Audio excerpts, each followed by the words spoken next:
എറണാകുളം മൂവാറ്റുപുഴ നഗരത്തിൽ റോഡ് വികസനത്തിന് ശേഷമുള്ള അപകട പരമ്പരകൾക്ക് അവസാനമില്ല.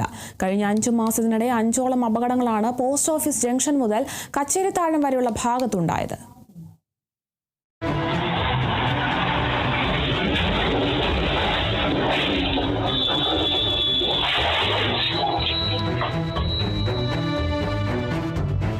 രാത്രിയാണ് ഒടുവിലെത്തിയ അപകടം. SNDP ജംഗ്ഷനിൽ പോസ്റ്റ് ഓഫീസ് ഭാഗത്തു നിന്നും വന്ന ലോറി നിയന്ത്രണം വിട്ട് മീഡിയനും മറികടന്ന് എതിർവശത്തുള്ള കൈവരിയിൽ ഇടിച്ചാണ് നിന്നത്. പുലർച്ചെ ആയതിനാൽ റോഡിൽ മറ്റു വാഹനങ്ങളില്ലാതിരുന്നതിനാൽ വലിയ അപകടമാണ് ഒഴിവായത്. നഗരവികസനത്തിന് ശേഷം നിരവധി അപകടങ്ങളാണ് ഇത്തരത്തിൽ പോസ്റ്റ് ഓഫീസ് ജംഗ്ഷൻ മുതൽ കച്ചേരിത്താഴം വരെയുള്ള ഭാഗത്ത് ഉണ്ടായത്. ഗര റോഡ് വികസനം പൂർത്തിയായെങ്കിലും സ്ട്രീറ്റ് ലൈറ്റുകളോ മറ്റു വെളിച്ച സംവിധാനങ്ങളോ ഇല്ലാത്തതും അപകടങ്ങൾക്ക് കാരണമാകുന്നതായി വ്യാപാരികളും നാട്ടുകാരും പറയുന്നു.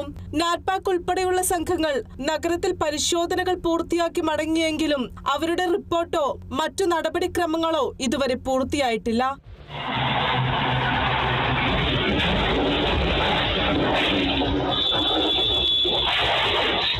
Kerala vision news, Kochi.